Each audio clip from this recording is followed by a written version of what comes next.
Okay, good afternoon and welcome everybody to this, our first public meeting in public of the Hampshire and Isle of Wight Partnership since February. It's been a long time, much longer than we would have liked, but clearly the effects of virus have had major disruption effects on these processes. This is a recorded meeting, not unfortunately a live one, but at least it will have the opportunity of being seen by members of the public afterwards, and hopefully encourage increased interaction with these sort of forums in future months. This is, in a formal sense, a very important meeting, in that it's the one at which we note, accept the final annual reports and accounts for the last year ending back in March. Seems a long time ago now. But the whole timetable has been slipped back by NHS England, and this is now conforming with those processes. So it is important that we go through that, but it is the opportunity, of course, also in looking back to just take stock of where we are at the moment and think a little bit about the future. So this won't just be a dry consideration of a bit of history, but it will also be something about where we are and where we are going. Before we go any further, we should perhaps do introductions.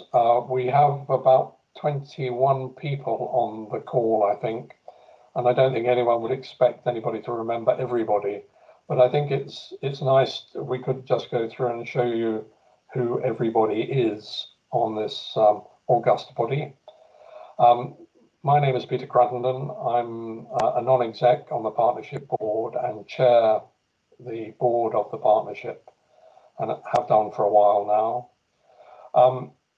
I'd like to start with the other colleagues on the call, with our clinical friends, Michelle, Barbara, David and Andy Whitfield. Could I ask them to say one at a time hello? Shall I start? Yes, please. Hello everyone. Thank you. Hello everybody. Michelle. My name is Michelle Legg and I'm a GP on the Isle of Wight, and I'm also the clinical chair for the Isle of Wight part of the CCG. Thanks, Michelle. Barbara? Good afternoon, everybody. Good afternoon. I'm Barbara Rushton. I'm also a GP, and I am currently the clinical chair of South Eastern Hampshire CCG. Super, thank you. Thank you, Peter. David Chilvers. I'm a GP in Gosport and clinical chair for the Fareham and Gosport CCG. Okay, thanks. Andy? Hi, I'm a GP and I'm the clinical director for the partnership of CCGs in Hampshire and Isle of Wight. Super duper. At one of our most recent meetings, Barbara was able to actually join the call sitting in her car, I think on a Scottish grouse moor. The competition for remote entry into these meetings today is actually filled by Ed, who is actually calling to us from Pembrokeshire. Ed, are you there? I am, Peter. Thank you very much indeed. The good thing about being in Pembrokeshire is in the middle of nowhere in Wales, I have fibre to my door, whereas in Surrey, we still tend to use semaphore flags to get the messages down the garden. So welcome, everybody. My name's Ed Palfrey. I am by trade a clinician, having been the medical director at Frimley for many years, and now I'm a non-exec working in the partnership with specific responsibilities for secondary care. Thank you. Super. Thank you very much, Ed. Just turning to our non-exec members of the partnership board, Carol Truman, who works from the island, from the Isle of Wight, has sent apologies for the meeting today. But we do have Margaret Scott and Julie Venables. Margaret, would you like to say hi? Good afternoon, everybody. I'm Margaret Scott. I'm a non-executive director on the partnership board, and I have a particular responsibility and focus on primary care. Thank you. Julie? Good afternoon, everybody, and nice to see you. I'm a non-executive director on the partnership board, with particular responsibility for governance, and I chair the audit committee. Thank you very much. Roshan, would you like to say hi? I would. Thanks, Peter. Hi, I'm Roshan Patel. I'm one of the executives. I'm the Chief Operating Officer for the Hampshire and Isle of Wight Partnership of CCGs. Hello all. Moving on with the executive team now, three of our managing directors, Elizabeth Ward, Sarah Tiller and Alison Smith. Elizabeth, hi. Hi, I'm Liz Ward. I'm Deputy Director of Integrated Commissioning for the North and Mid System, and I'm here today representing Ruth Coburn-Jackson, who is our MD for North and Mid. Very good. Thank you very much. Sarah? Hi everyone, I'm Sarah Tiller. I am the Managing Director for the Fareham and Gosport and South Eastern Hampshire part of the partnership. Thank you. Alison? Good afternoon, I'm Alison Smith. I'm the Managing Director for the Isle of Wight CCG as part of the Hampshire and Isle of Wight partnership. Very good, thank you. Fiona? Good afternoon, everybody. I'm the Executive Director of People and Development. Julia? Good afternoon, everyone. My name is Julia Barton. I'm the registered nurse on the Partnership Board and also the Director of Quality and Nursing. Thank you very much. Jane? Good afternoon, everyone. I'm Jane Cole, Director of Finance. Very good. Emma? Hi everyone, I'm Emma McKinney. I'm Director of Communications and Engagement for the partnership. Ros? Hi, I'm Ros Hartley, Director of Strategy and Transformation for the partnership. Okay, and a guest from West Hampshire, Mike Fulford. Mike, let's say hi. Hello, yes, good afternoon. My name's Mike Fulford. I'm Chief Operating Officer for West Hampshire CCG and also taking a role in supporting recovery and restoration across Hampshire and Isle of Wight. Very good, thank you. Jenny Owen. Yes, hi, I'm Jenny Owen. I'm the Director of Mental Health Transformation and Delivery on behalf of the partnership. Thank you very much. We're also supported in the meeting today by two members of the governance team, Abby and Steve. Would you like to say hi? Hello, good afternoon. I'm Steve Cummins. I'm the Governance Manager for the partnership.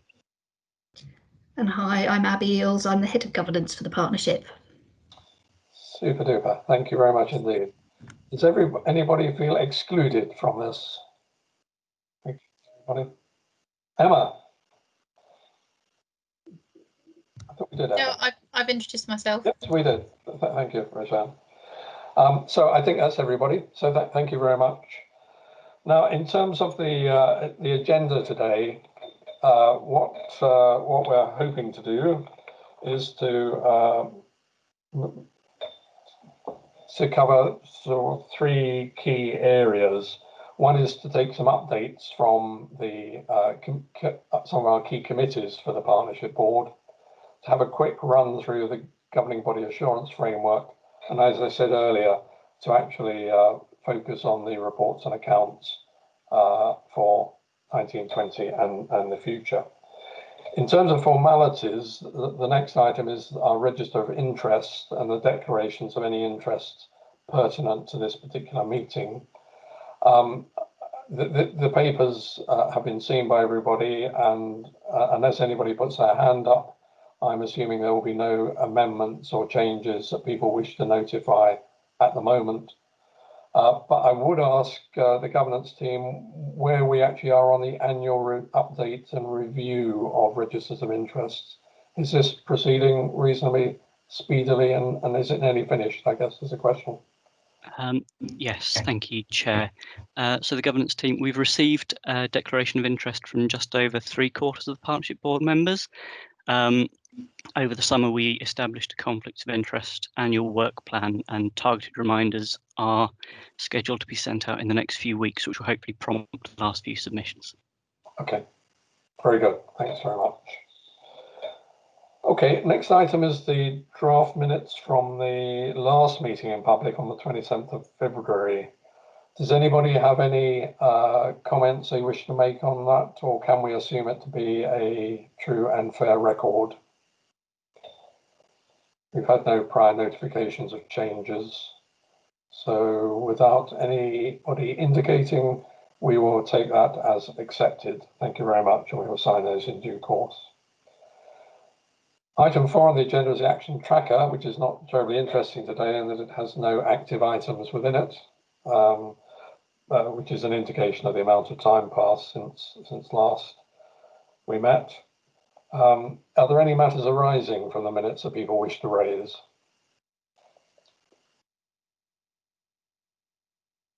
Okay, thank you very much.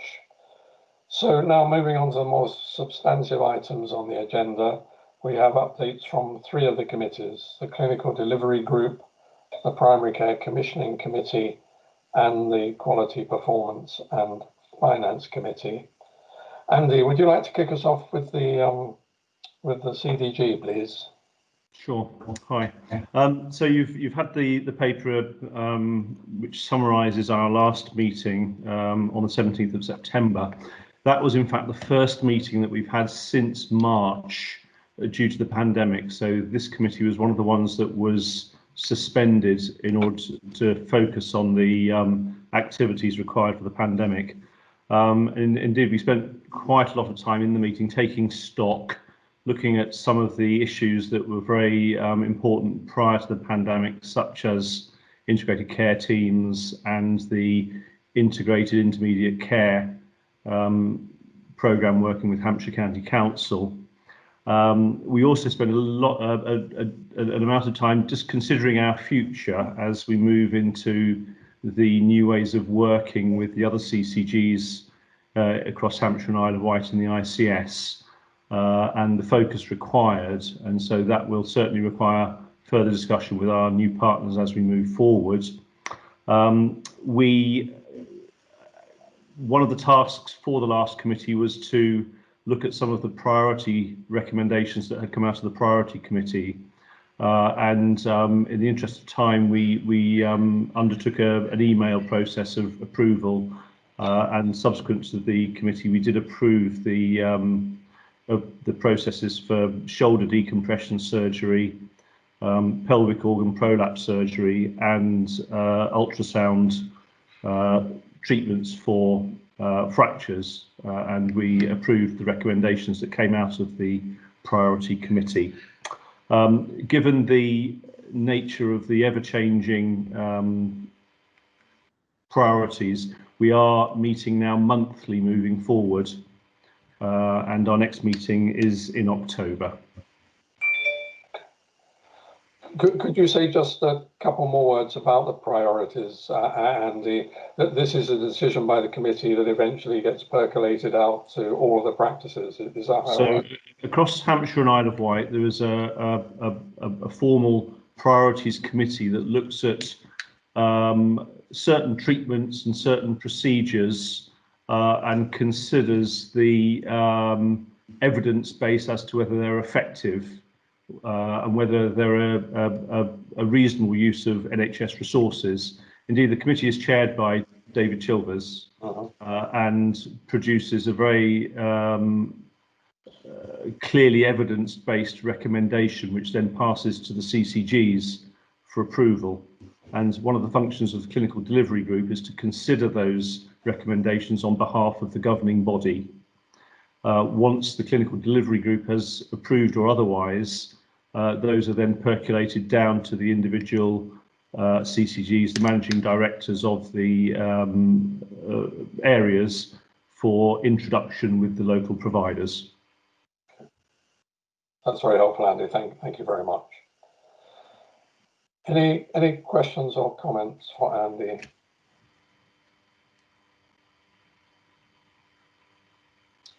Judy. Thanks, Peter. Yes, I just wondered, Andy, how or indeed if your committee was involved in prioritising, can't get the word out, prioritising treatments that were put on hold due to COVID.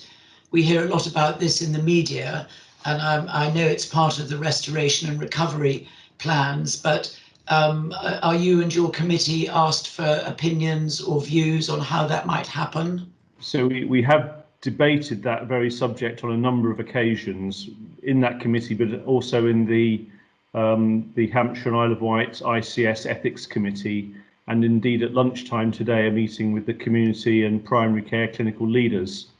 There is a formal programme following national guidance on recovery and restoration, which looks at the restoration of elective procedures in hospitals.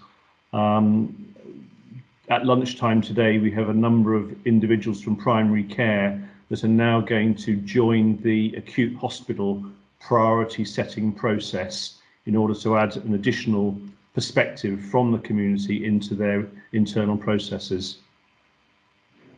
So it's a very much a current issue which the clinical body in leadership across the ICS is looking into. Does that answer your question, Judy? I think she's frozen.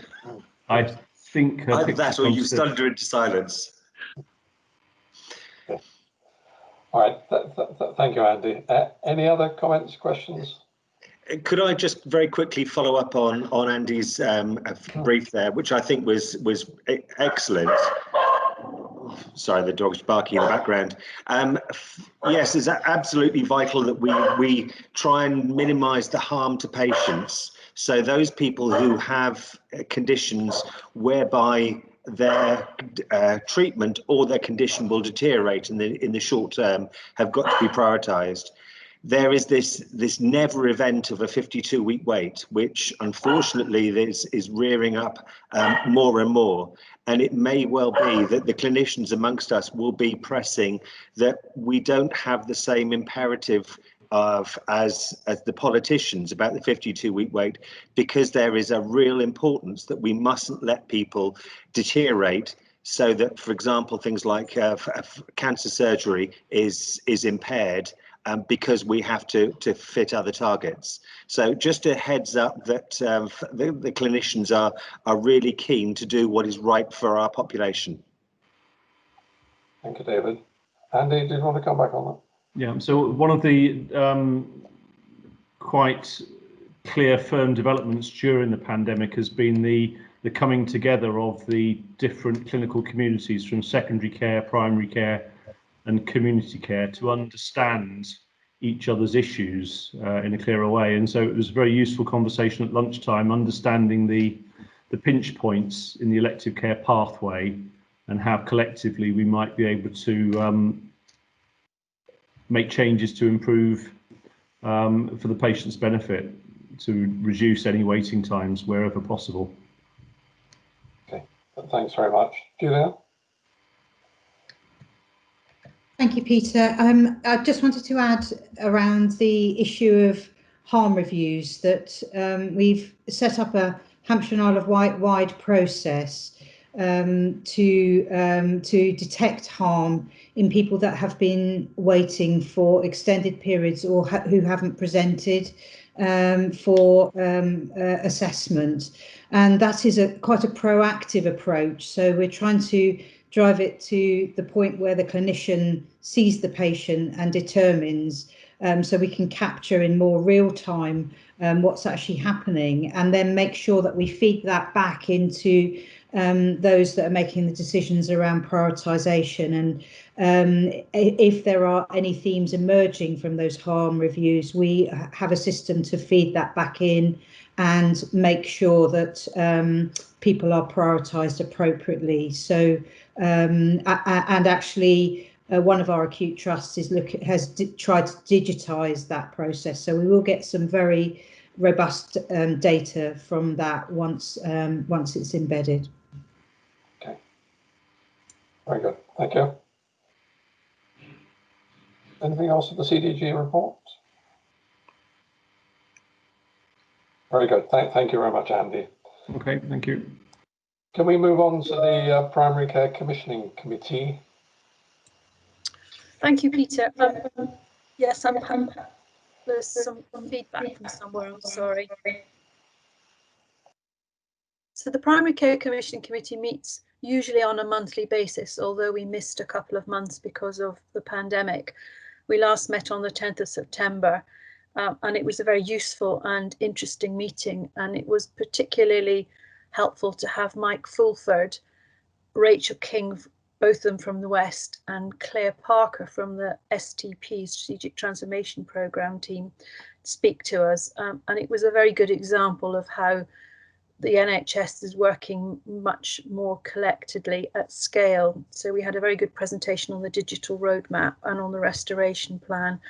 I won't go through all of the report, it's there, the highlights are there for you to see, but I just wanted to reflect that the primary care teams in our CCGs are extremely busy at the minute, both supporting and the developing primary care networks and implementing the national schemes, supporting flu immunisation, and also individual practice issues. So nothing has quietened down. If anything, it's busier than it's ever been. And our next meeting is in the middle of October, in a couple of weeks' time. Thank you.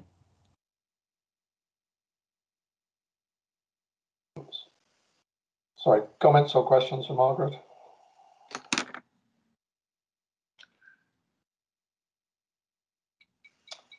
Barbara. Thank you, Margaret. I would just say that, yes, primary care is very busy, and I'll tell you a little bit about it later. But what seems to have been really helpful is that with the improvement and ability to consult remotely and use all sorts of digital apps and devices, actually the resilience in primary care has been incredibly good, in spite of quite a number of both clinicians and receptionists, administrators having to be off sick with COVID. But of course, quite a lot of that can be done remotely. And so people who've been isolating have still been able to work, which has been really, really fortunate, I think, for primary care. Thank you very much.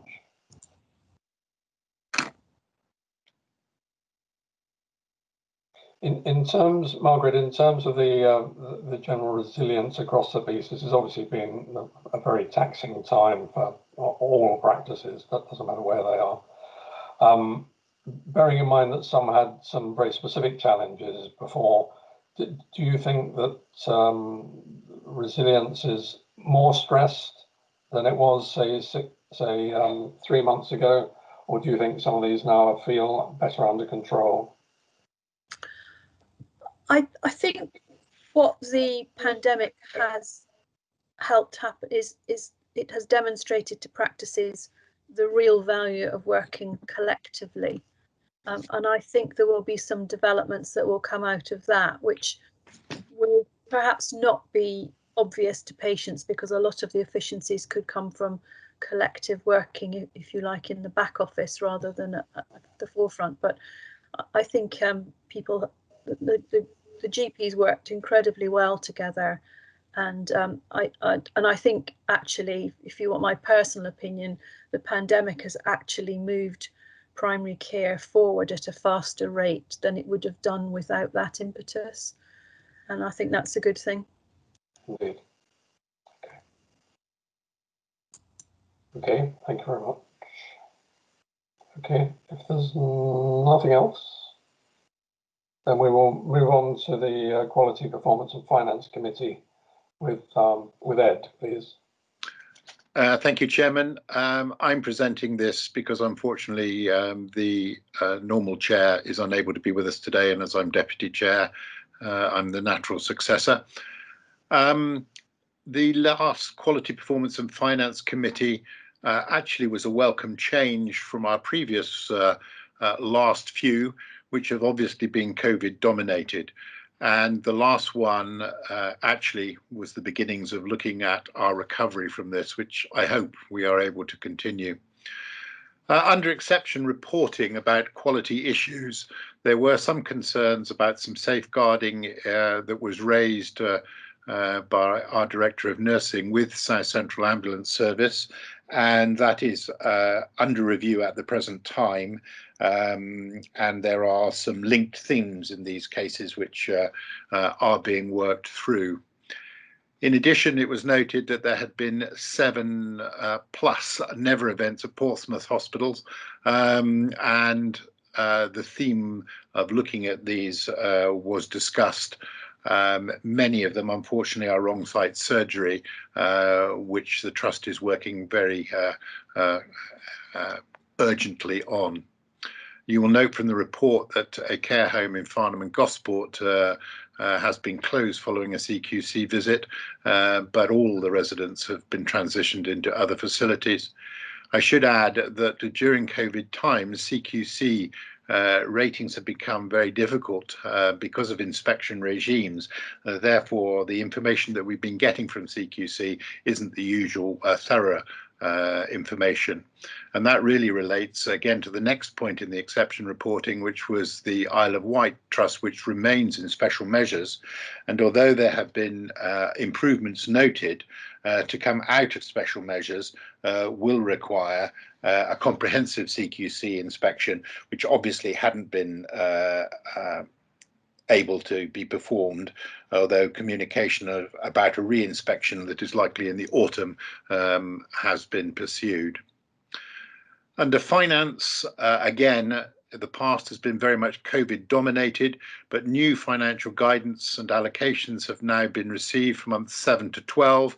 This has only just been received, and the finance team, which they probably will mention later, are working on this to identify any gaps and see how they can be filled, with particular relation to the phase 3 recovery plans. Obviously, this could be compromised by a second wave, and only time will tell on that.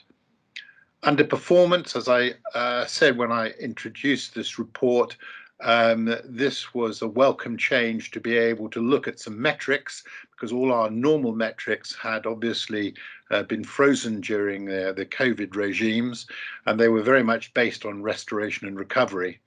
And the good news was that an enormous amount of work has been done, particularly by the acutes, in trying to get back on track with cancer, surgery and investigations. And the timeframes for this seem good, the exception being the long waits, which we've already discussed, and concern obviously remains about those. You've already heard from Andy's report about the clinicians trying to prioritise people in a fair and appropriate clinical way for this, and that work will continue. There have also been some concerns about the improving access to psychological therapies, particularly on the Isle of Wight, but again, action is being taken about this. Moving on, as you know, the Gosport War Memorial inquiry dominated the situation a few months back, and the partnership initiated some work as to how we could best learn from this. And I'm pleased to say that the Hampshire and Isle of Wight Quality Board has agreed to take on the oversight of the assurance system associated with that. And it is likely that will have to be 3-month updates to that board, which will obviously be made public in due course. Finally, we haven't lost sight of the public, and there has been a lot of work done about public and patient engagement. This has obviously been very difficult, although the digital framework has assisted in this. The good news from all the reports coming in is that although reporting seems to be of a different nature, for instance, a lot of friends and family testing has obviously not functioned properly, it's noted that there have been fewer complaints and more inquiries about general help that is required. So I think that's a very positive thing. And again, going back to Barbara's point about, or I should say Margaret's point about the use of IT, I think the public have by and large grasped that very well, which has assisted them during this time. But of course, we have noted that we mustn't forget those that could be excluded by depending upon digital means. And finally, for our partnership system, Hampshire Hospitals Foundation Trust has put in a bid for a new hospital to serve the people of North and Mid Hampshire. And I'm pleased to say that there is an enormous amount of joint working going on now, which include public engagement events to plan how this service will be brought into action. And clearly it isn't just about hospital services, it's about services that will affect the whole patient pathway from GPs into hospital, out again, perhaps into community setting. And that seems to be going very well. And I hope a successful bid can be put together in the near future. So I think I'll finish on that point, Chairman. If there are any questions, I'll do my best to answer them. And I'm sure if I can't, our Director of Nursing will be able to assist. Very good, Ed. Thank you very much. Just one from me. I may not quite have picked up what you said, but the concern about SCAS, the South Coast Ambulance Service, could you say a little bit more about what the nature of the issue is? Those of us who've been associated with the Aldershot end of the patch will remember past experience with CCAM, but I hadn't heard SCAS put under the spotlight before. Yeah, can I ask Julia, who's come on screen, this is a safeguarding issue which she has identified and been deeply involved with, so it's appropriate she tell us. Very good, thank you. Thank you, Ed and Peter. I think the most important thing to say is that overall, SCAS as an organisation continues to provide extremely high quality care. We do not have concerns around the quality of care, and indeed we're in admiration of the way that they've stepped up during the COVID period. What we picked up was a trend in instance across the 9s and the 111 service that related to the actions that were taken on potential safeguarding cases. And we picked up those themes from a number of instances and shared those themes with the Trust to ask them to look into A, their resourcing of safeguarding, but B, how they were putting some actions in place to ensure that their frontline staff had the right training and the right skills to pick up potential safeguarding issues at the point of contact. And we've had some assurance, and we're in the process of seeking further assurance from the Trust around that.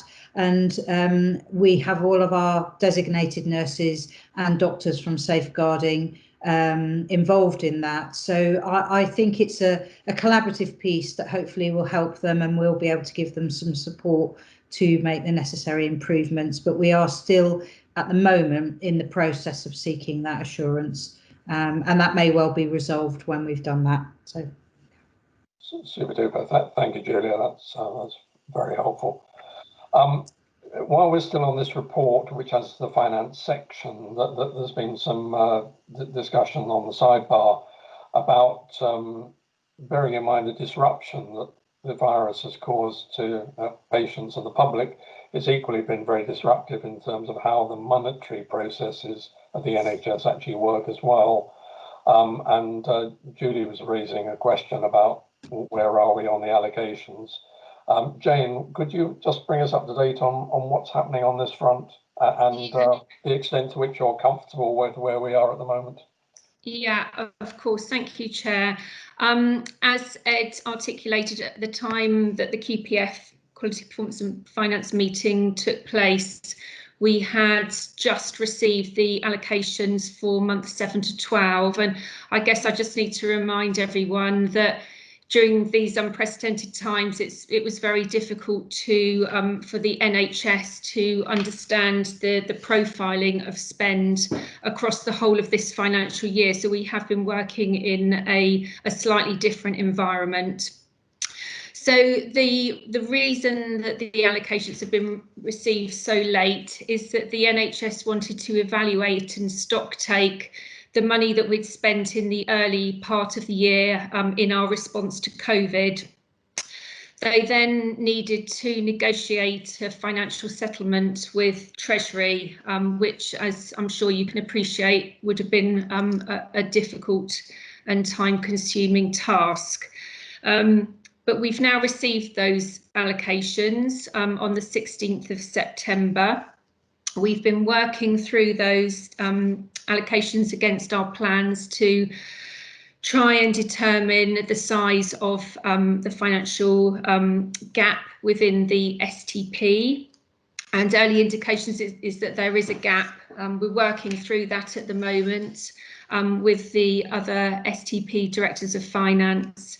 And we have a submission, a plan submission to make next Monday, which we'll continue to work through. I think that there is still further work to do, trying to understand our restoration and recovery plans and what we can do within the money that we have available. But I'll be able to provide more of an update at the next QPF because we will have submitted the plans at that point. Hope that was helpful.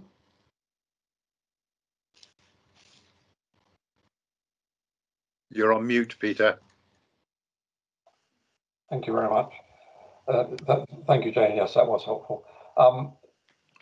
Will there be any need for anything further in terms of QPF involvement or the partnership board approval in terms of decision making for the plan, or you have whatever authorities you need to make that submission? I think with the time frames, we've been working with the chief execs across Hampshire and the Isle of Wight. We've agreed a process, and so I think that the process we've agreed should be acceptable. Some of the people around this table were at the meeting with Maggie as well. Fine. Okay, that sounds absolutely fine. You might like just to think that after the submission, if it seems to make sense to you to actually send a note round to board members in terms of key points out of that, I think that would give us some additional comfort in terms of these uncertain times. So that'd be good. Very happy to do so. Thank you. Thank you. Thanks very much. Okay, anything else for Ed and QPF, please? Oh, okay, thank you very much. Next item is the Governing Body Assurance Framework, GBAF, and Jane, I think we're back with you again, please. Yes, thank you. So the Governing Board Assurance Framework reflects the 9 partnership strategic priorities which we identified and agreed at board earlier this year. The GBAF, which I'll refer to it as, outlines risks and mitigations in delivering against those key strategic priorities. And each priority has an executive director risk owner who updates the GBAF ahead of each of these meetings. So I'm going to take the report as read, but I just wanted to draw your attention to the 3 key strategic risks that we have that are scoring over 15. And I might refer you to the risk owners for any specific questions around that. But I think that the 3 risks that I'm going to identify to you correlate with the comments that we've just had in the very helpful update that Ed provided from the Quality Performance and Finance Committee. So the first one is on restoration recovery of services from COVID, which is priority number 1. Priority number 2 is ensuring that planning and capacity is maintained to manage the impact of COVID-19. And the last one is priority number 8, which is to ensure that people have access to timely, high quality care and that national operational and performance standards are delivered. So those are the 3 risks that we have. Additionally, we have a risk that's been flagged through the Audit and Risk Committee around cybersecurity, which we have noted and will be adding to the GBAF for next time. And an update has been provided to the non-executives on how we're managing cybersecurity across the organisation. So I'm just going to pause for questions. Thank you very much, Jane. Any comments for Jane? Peter, it's Roshan. I think that the risks are good articulated. I suspect we could spend quite a lot of time as a partnership board going through the mitigations. But what I would hope is, as we go forward in the agenda, as we will be talking about the past, the accounts and report for the past financial year, but doing a bit of forward looking, outlining challenges, I suspect a lot of the points and risks that we've articulated in the GBAF will get covered through our conversation through later in the meeting. Okay, thank you, Roshan. If everybody is content to leave the GBAF to rest for the moment, okay, I'll say thank you to Jane. Thank you for that. Thank you. And we will move on to the next item, which is the consideration of the annual reports and accounts. And Roshan will be with you for orchestrating this piece of the agenda. Thank you very much, Peter, and hello everyone.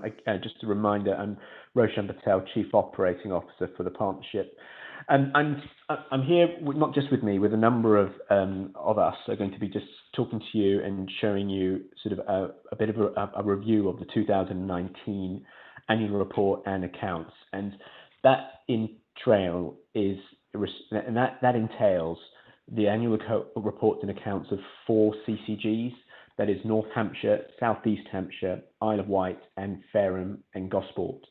So we're going to use the remainder of our session, the next 30 minutes, to talk to all of us on what we achieved in 2019-20, but also looking forward and reflecting on how we have managed ourselves with our partners across the last 6 to 8 months in respect of COVID-19. I just, before we start, I think it's quite apt over the last 30 minutes. It's been a really interesting insight about how we've all just changed the way we work and working like this, and how real life impacts all of the way in which we are engaging and working together. We can't take it away, but we are getting much better at it. It does feel like it's a long time ago to be talking about 2019 and 20. But it is important for us to spend some moments just reflecting on what we've done and accomplished, but also looking forward. We will spend time today just talking about the year, and particularly about the incredible work that we as a collective of CCGs with our partner CCGs have not only done with our NHS providers, local authorities, other public sector organisations and voluntary sector partners, just to demonstrate how far we've come in the space of 6 months, and all of this being in the primacy of ensuring that we have been keeping our public safe, reducing inequalities, and ensuring that we continue to have safe, accessible services for our patients and service users, and ensuring that we improve the quality of those services as we go. I was hoping, Steve, could you move us on to the next slide, please? So whilst we will talk about our reflections, I'm going to also, as part of this next session, sort of invite members of the governing body to hear from them, and hear from particularly around the different services and improvements that we've put in place, but also with a bit of a consideration about how we are looking to manage a potential wave 2 of COVID infections. This becomes an important step for us as we come together as CCGs more formally in the future, but also how we develop our systems and processes to create a full integrated care system across Hampshire and Isle of Wight.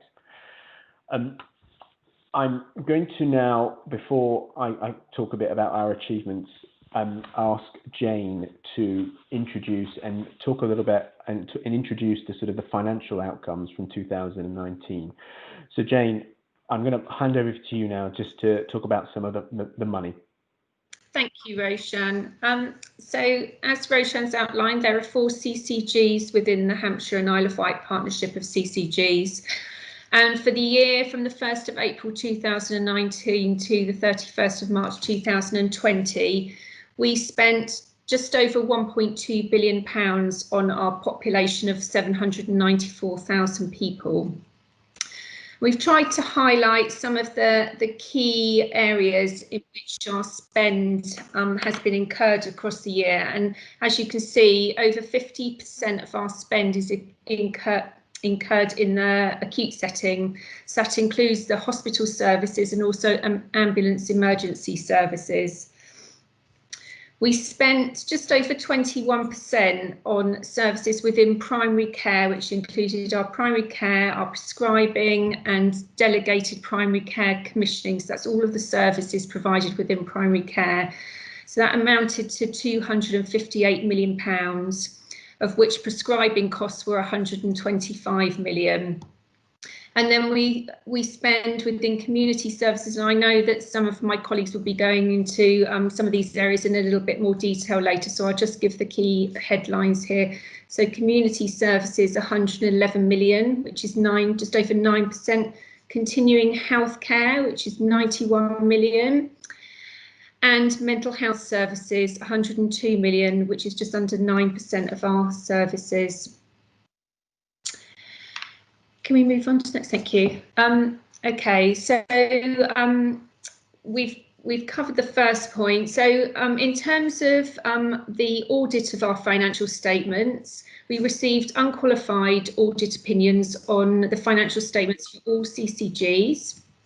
We started the year with a savings challenge, which is very considerable, of just under £47 million, and largely that was achieved. However, out of the 4 CCGs, we did have 3 with a very small surplus, but 1 with a deficit of £5.4 million. So overall, our deficit across the 4 CCGs was £5.4 million. And as a result of that overspend, the auditors issued a qualified regularity opinion for the 1 CCG that was overspent, which was North Hampshire CCG. The other 3 CCGs which excuse me, achieved a surplus received unqualified regularity opinions. In terms of the NHSC process that we needed to follow, all of our returns were submitted on time.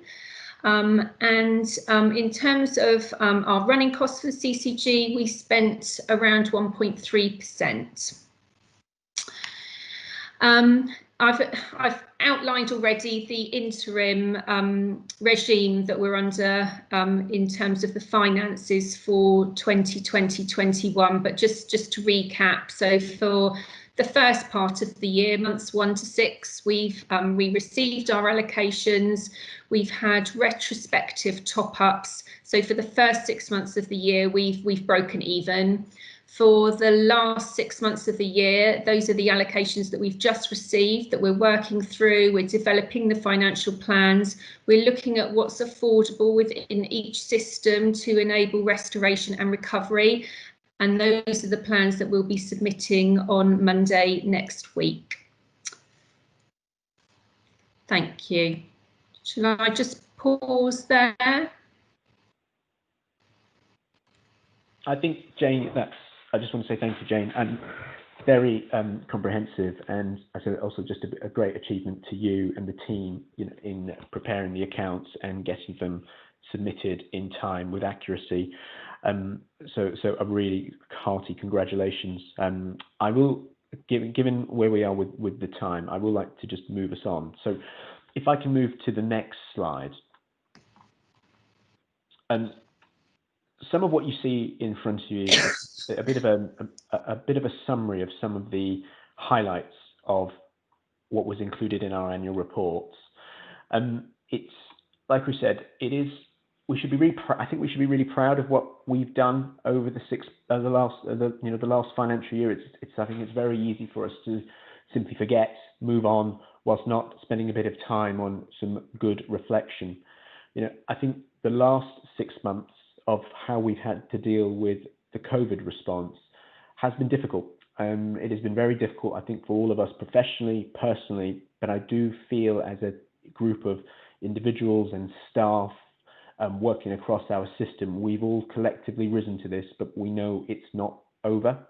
And therefore, moving forward to the next 6 months with winter coming, a potential wave 2, is going to be really important to ensure that we have a very clear collective understanding of how we will manage the winter and a potential wave 2. So, and more on that to come later. You'd see from our highlights, you know, we're very proud of our partnership working. It may sound quite simple and obvious, that about having to work with partners, but it's not something we should underestimate in terms of how much further we've been able to go. You know, the benefit of coordinating services and strategy across mental health, primary care services, voluntary sector organisations, and for us to continue to do so. This is only a small sample of the things that we've done. There's the work that we've done on care homes, the work that we've done supporting the homeless. We will hopefully hear from a little more from the directors and our clinical leads on this in this presentation. Could I have the next slide, please? Building on our success, I think that is something that we all strive to do, and we've had to take some really good learning and sometimes learning that probably wasn't as good in terms of how we have had to sort of cope with dealing with the pandemic. I think if I'm going to say a few things, I do think there are some things that we need to really strive to do better, particularly going forward. You know, some of these challenges, you know, whilst listed here, I do feel for us as a health service, we need to ensure that we continue to have clear, consistent messaging for our population on how we continue to provide services to support core NHS and COVID infections. There is more I think we should be doing to look at how we need to, and we are doing, to support our Black, Asian, minority ethnic communities, the BAME communities, just the shorthand, which we know have in some places been more adversely affected by by COVID-19. But in all of this, I think another key challenge for us is going to be how we keep ourselves and keep our staff well. Give them the tools, the ability to continue to work in this blended digital environment, whilst also making sure that we can connect at the right places, still innovate and still challenge each other in the right way. Next slide, please. So that was a very quick whistle stop. As you will be aware, our annual reports are all available and published for anyone to go and read and get in contact if there's anything you'd like to hear more of. Looking ahead, can we go to the next slide? I know you'll all agree with that first statement. It's so far been a year like no other. And I'm going to now pause my introduction in respect of last year and moving forward, and sort of invite members of the board to share some of their reflections and achievements. So I'd just like to Peter, open the floor and just take anyone's and allow people to sort of add their contributions. Thank you, Roshan. Anybody else like to contribute to this in terms of feedback? Barbara. I was going to share with you where we are in primary care, and I don't know whether or not the slide is available to put up. Abby, is it? Because it has been an amazing time for primary care, and we have a lot to celebrate in the success. This actually refers to Hampshire and the Isle of Wight, so not just ourselves in our partnership CCG. But what's important is that we've been able to build really on where we have been across primary care networks, and that has moved at pace, not least because of the incredible increase in technology. So primary care has remained open throughout COVID, but the access has changed, and I think will continue to change to a certain extent for the foreseeable future, but some of these things we will embed forever. The changes have been really to protect both staff and patients, and so there has been instituted, as you can see there, in 100% of practices, a system of total triage. That doesn't mean to say that you can't be seen, and in fact it means that you either have to phone first or complete what's called an e-consult, which is a form that's available on a practice website to ask your question of the practice. And you may find then that the problems are dealt with more swiftly than they had previously been and by the best person.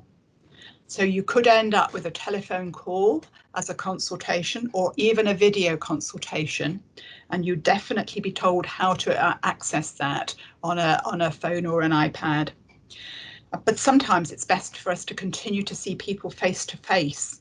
And in order to do that and to keep safe, patients will need to wear a face mask. And we have full infection and prevention control mechanisms within all of the practices, to such an extent that we've designated some as hot sites, which are specifically to see people who might be at risk of having COVID, and also into cold sites. And that's happened across the whole of Hampshire and the Isle of Wight. There have been some real improvements in the way that we can issue prescriptions direct to pharmacies digitally. And so things have been very much easier for patients to collect. Throughout the time, there have been 75,000 patients who've been shielding from COVID across Hampshire and the Isle of Wight. And each one of those has had contact from a GP surgery, often by their social prescribing link worker, to make sure that they have access to whatever matters to them. We've actually managed to work with 100% of the care homes across Hampshire and the Isle of Wight and linked them to have a weekly check-in from a GP and members of a multidisciplinary team, and checked that their medicines are properly reviewed and aligned so that they receive the full amount of care that they should. And across Hampshire and the Isle of Wight, we've instituted something called telemedicine, which has been to help care homes to have access to ongoing support from clinicians throughout. We've started to look at how we restore also services within primary care. And what's interesting is that quite a lot of things haven't ever stopped. So it's always been possible to have physical health checks for those with serious mental illness and also with learning disability. And a lot of screening and immunisations has continued, although of course screening services like cervical cytology are now being reinstituted.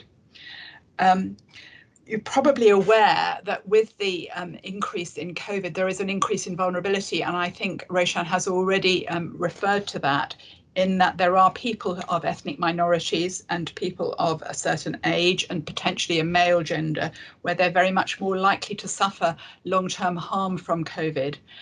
And also those with conditions like diabetes or chronic pulmonary disease, cardiovascular diseases. And of course, for everyone, a particular focus on obesity and becoming less active, and all of the mental health stresses to mental health well-being from being at home with COVID. So in order to support some of those risks, we're looking at how to prioritise actions. Some of those can be taken by people themselves. So we're starting to ask people to quit for COVID. We're looking at how we can advise people to eat more sensibly and how they can take more exercise to tackle that obesity epidemic. But also we're trying to look at how we can actually support people remotely with the use of apps, and how we can help to modify risks such as high blood pressure, which could lead to increase in heart attacks and strokes. So there's a lot of work happening in primary care, and they will report actually that they're perhaps busier than ever. In fact, they're probably up to what they would regard as being a winter pressure already, and we're only in September, and that's before the second wave of COVID. So just before I stop, I thought I might just mention the flu campaign, which has actually increased this year. It's already underway, and practices are currently immunising 2- and 3-year-olds, while the higher age children are being immunised at school up to year 7. We're also currently immunising the over 65s, as would normally happen, and those with chronic diseases such as cardiovascular disease and other long-term conditions in a younger age group. And importantly, all care homes are being offered flu immunisations, as are the carers in care homes, and people who are frail and elderly and live at home, their carers are also being offered flu immunisations at the moment, because it's really important that people don't get flu. That would be overwhelming to the hospitals if we had another epidemic of COVID. But of course, these are the very same people that are at greater risk if they should contract COVID. And then finally, there will hopefully be enough vaccine to go around for the 50 to 64-year-olds, but that campaign won't start until November, December, when we know that we've actually caught the people who are most at risk. So I hope that's helpful in telling you how busy primary care has been. Indeed, thank you, Barbara. We have a queue building up of folks who'd like to say some stuff. I'm going to go to Ros next, but can I ask people to be as brief as they reasonably can, please? Ros. Thank you, and I'll try and be really brief, and it probably builds on loads of things that Barbara has said, and I think as Roshan has said in his presentation, it has been a year like no other. It's been extremely challenging and extremely difficult for our patients, our population, and also our staff. And I think my reflections, a couple of reflections, and I just want to build on a couple of creative things that we have done and have worked differently. So I think over the last few months, we've worked with other organisations like we never have done before, and whether that's our local government colleagues, our volunteers, our voluntary sector, the police, supermarkets, fire and rescue, a whole load of organisations that have helped collectively to keep people safe at home. I think we've learned to work differently and share ideas and pinch ideas of different areas. I think we've been much better at that. Rather than developing services in isolation, we've learned and shared across. I think our sense of community has been really, really strong. So I know that probably Alison will talk about some of our MDs will talk about their geography. Sense of community and what we develop locally with our local people has been unlike nothing I've seen quite before. And I think, as Barbara said, we know our vulnerable people in a different way than we have done before. So those are some of the learnings from me. So just really quickly, 4 really quick examples. Working with voluntary sector and volunteers. So all through COVID, we used our voluntary sector and worked with them and used their skills and expertise to deliver food to people who are vulnerable and prescriptions, how we worked with the pharmacies in a completely different way to keep people at home and safe. Another really interesting piece of work we have done through COVID is our rough sleepers. 1,700 rough sleepers are now accommodated across the whole of Hampshire and Isle of Wight. And interestingly, it costs more to keep somebody on the street than off the street. So how can we do something completely different going forward through winter, through more COVID, to keep people off the street? Care homes, we've worked, as Barbara has said, with our primary care colleagues and with local government to make sure our care homes, our residents and our staff and the care home market is safe and secure. That has been really, really important. And one of the things that Roshan showed on the slides was where we spend our money. Lots of our money is spent in acute hospitals. Over the last few months, we have spent more. We've employed more people to work in community as community nurses, as community therapists, social care practitioners, to keep more people out of hospital, prevent people going in, getting people home as quickly as possible, and to support them whether they've got recovering from COVID or another physical illness. And how we do that going forward, we will need to keep that community service, all those examples I've given, robust over the next few months. Thank you. Ros, thank you very much indeed. Alison, I'm going to pause at 3:10 because there's something else I want to do then. But if you could give us your input on this, that would be helpful. Alison. Thank you. As Ros said, there's been a huge response in working in a very different way as we go forward. And just to touch on 2 things really for us on the Isle of Wight was how our teams integrated immediately into a completely different way of working with partners, getting very focused on delivery, stepping away from their commissioning functions and really responding and working across the remit of voluntary, our Isle of Wight Trust and local authority to do something different and to really respond reactively and supportively in a way that they've not done before. So I'd like to make that point. But the second point I'd like to make is also particularly what we saw on the island when you think of the initial pilot on the Test and Trace app, is how our public responded. To have 75% of the population downloading the app within quite short thrift took all parties coming together to do that. It took a huge amount of media engagement and they were very supportive of us, as well as just a fantastic community response to this pandemic. And long may it continue, because we're still within the region and particularly on the island have a relatively low prevalence of COVID, and it's only because our public have responded in that way that we've been able to maintain that. So just wanted to note that as of a particular response and how we've all worked together to make a difference. And I'll pause there for others to come in. Super, thank you very much, Alison. Jenny. Thank you, Peter.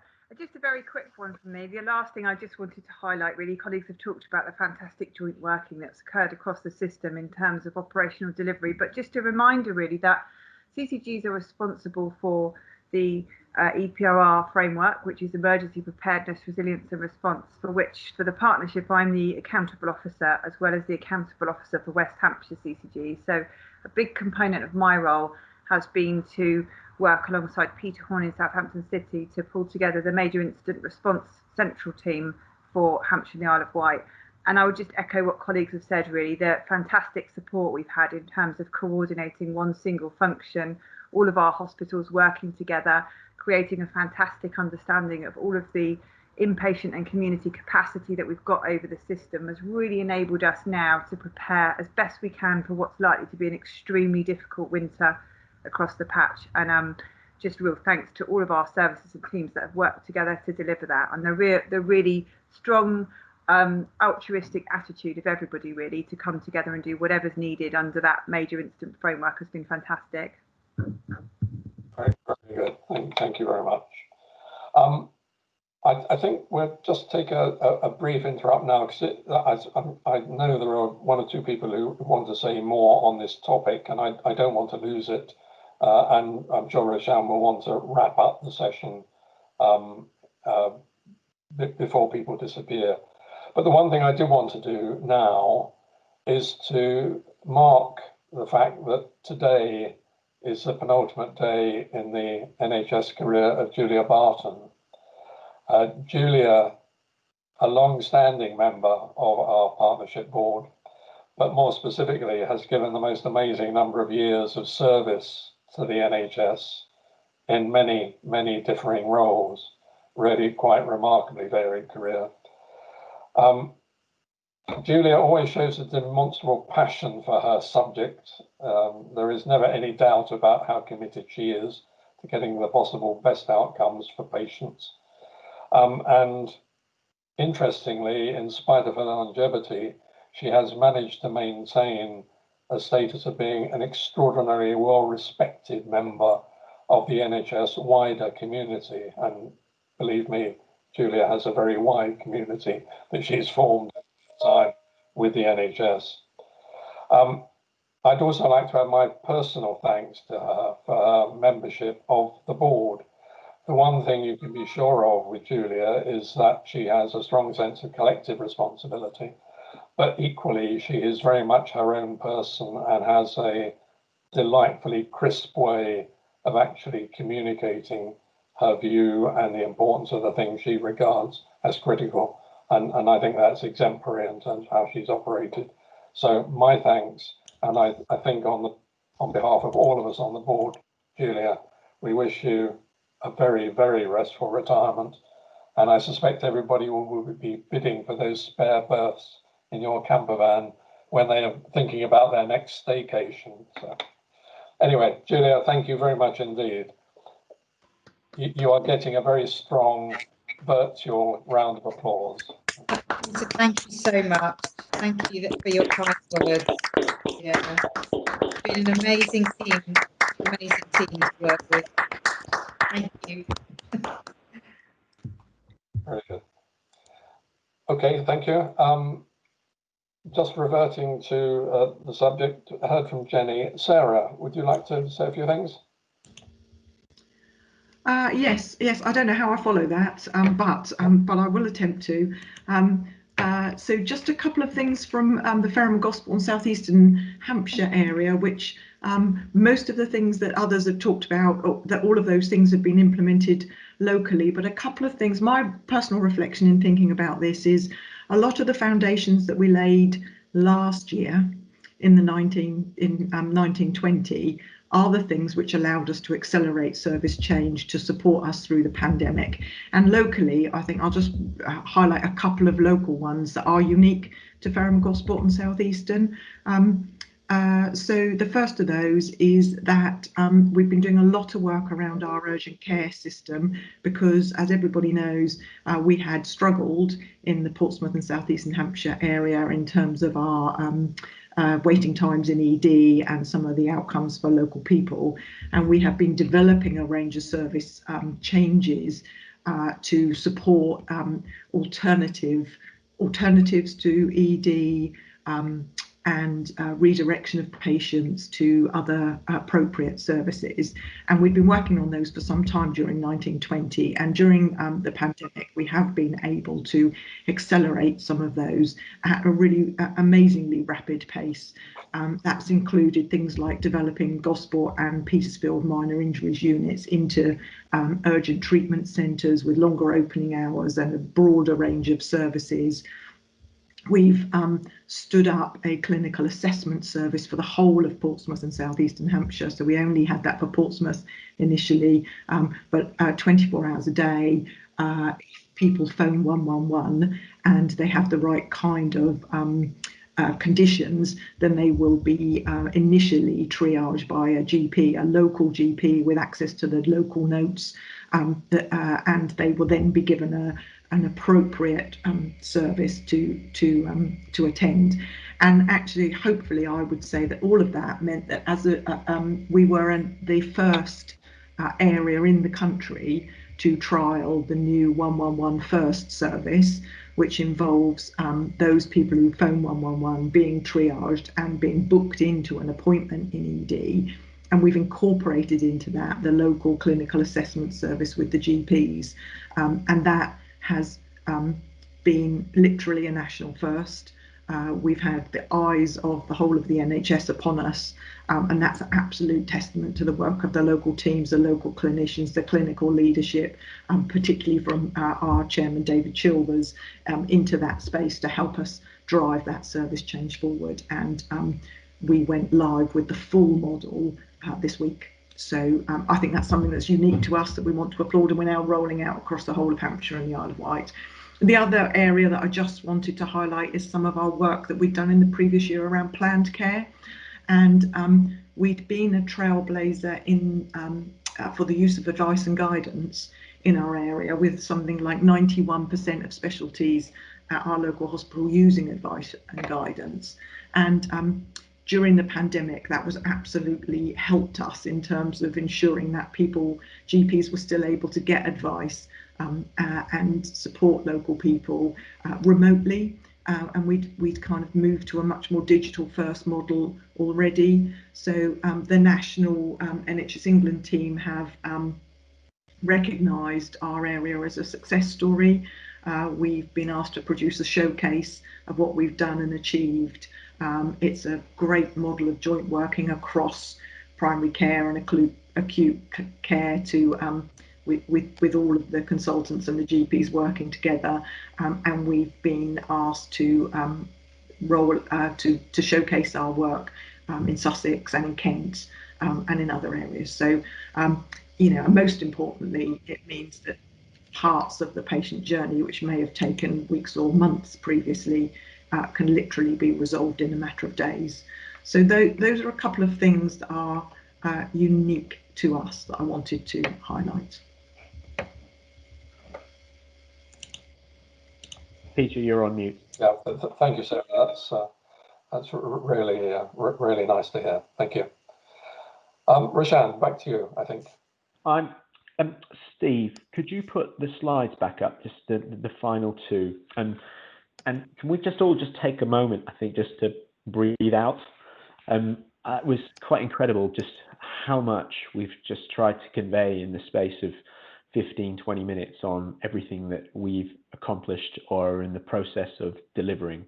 And I know we're all, again, as we are doing, we need to go on to the next thing, look forward. We've got lots of work to do. But I just want to wrap up in the next sort of 5-10 minutes, and I also want to introduce Mike Fulford, who'll just talk a little bit about some of the restoration of NHS services. So looking ahead, we know we are doing much, and we are all coming together as a one Hampshire and Isle of Wight integrated care system. Other things that we have got that are on the horizon is we have got a huge transformation programme called Modernising Our Hospitals and Health Services in the North and Mid Hampshire patch of our population. So that's the Basingstoke, Winchester side, and looking at how we will and develop potentially new options for a new hospital, but services that support the acute sector around that. And the plan for us is we will be going out to public consultation in early 2021. So a massive amount of investment and a real upgrade of health and other services within that area.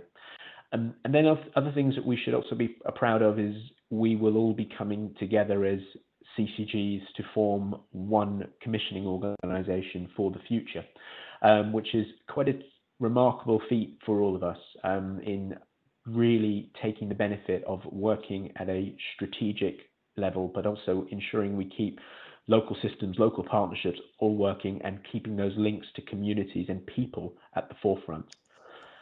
Next slide, Steve. Now, over the course of the last 30 minutes, we have talked quite a bit about winter, COVID, restoration, flu immunisation programme. I'm not going to go into detail on all of these key points, but I would just like to introduce just Mike. Mike, is there any final comments or words in relation to NHS restoration of services you'd like to add? Yeah, thank you, Roshan. I think it's important for the board who have heard a lot this afternoon in relation to the fantastic work, not only from 1920 but into the first part of this year as part of the COVID response, and a huge amount of transformation, change, and response to that to the pandemic has occurred, and fantastic joint working from all and across all partners. I think following on from that initial wave and the first wave of COVID, I think it's clearly there were a number of services that were paused or stood down whilst that response was going on. I think it's just worth and helpful for the board to note that post that initial phase of COVID, a huge amount of work has occurred across Hampshire and Isle of Wight in terms of the restoration and recovery of services. Some of that nationally directed by NHS E&I, NHS England Improvement, in relation to some specific areas of focus that they have wished all parts of the country to have, but also in the wider elements that may not be in that initial focus from centrally directed. And I think the part for the board to note now is that through that progress, the local services and local systems have been working tremendously hard to recover back to if there is a normal, it's a new normal, but back to the sort of levels of activity that were being delivered before COVID. And I think it's encouraging to see that on a week-by-week basis, more and more patients are being seen by our services across all aspects of care. Some of those were returned much quicker, such as primary care, and others have taken and are taking a little bit longer to be able to be delivered within the restrictions that post-COVID in terms of infection prevention and control have caused some limitations to the normal efficiency of services that were provided before COVID. But I think the thing I'd probably like the board to leave now is just some really positive notes in terms of where we look at primary care services, which are delivering broadly in line with services before in terms of the numbers of patients being seen. Around cancer 2-week waits, which there was a lot of concern around the drop off of patient referrals into secondary care services, and those referrals have come back up to broadly the same levels as before, which is encouraging. And our cancer services collectively across Hampshire, Isle of Wight and wider into the Wessex region are now performing at probably better levels in terms of waiting times and performance than we were seeing before COVID, which is a huge testament to those services and very encouraging. Both outpatients and inpatients are increasing, and it's fair to say there are still some struggles, particularly around some of our day case endoscopy work and some of our inpatient work, but all areas are striving to return to those levels. And as I've said, those activities are increasing week by week, and we will be broadly at or very close to those levels by the start into mid of October. So some very positive notes there. Clearly, as has already been said by others, we will have a challenging winter, undoubtedly with a potential increase in COVID cases. But the restoration and recovery services has started and is ongoing in a positive way. But clearly, we will not be complacent about how that is. But I think there are some positive messages that the board can take in terms of where services are now standing for the population of Hampshire. Thank you, Mike. I think that was very clear and comprehensive. And I think, and just that bit about we need to remain vigilant. You know, we need to make sure that we are testing, trying, and being adaptive to the ever-changing sort of environment and number of cases that we're seeing. That draws us to an end of the sort of review of the accounts and annual report for 2019-20 and a bit of a look ahead.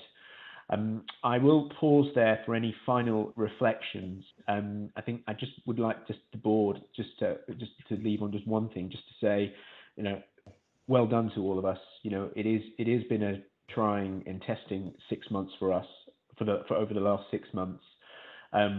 But we've got there, and we've done it well, and we've done it, you know, remembering our values as an organisation and working together with all of our partners. Our next 6 months will be tough, and we need to be extraordinarily compassionate and understanding with each other, and we need to actually, as ever, put the safety and of our patients and the quality of our services at the forefront. So, Peter, I'm going to end that presentation there, and just for the last few minutes, just see if there's any more final comments. Fine. Thank you very much indeed, Roshan. That was extremely helpful. Any other final reflections, either on the things that Roshan and the team have been talking about, or any other business that people would like to raise before we close?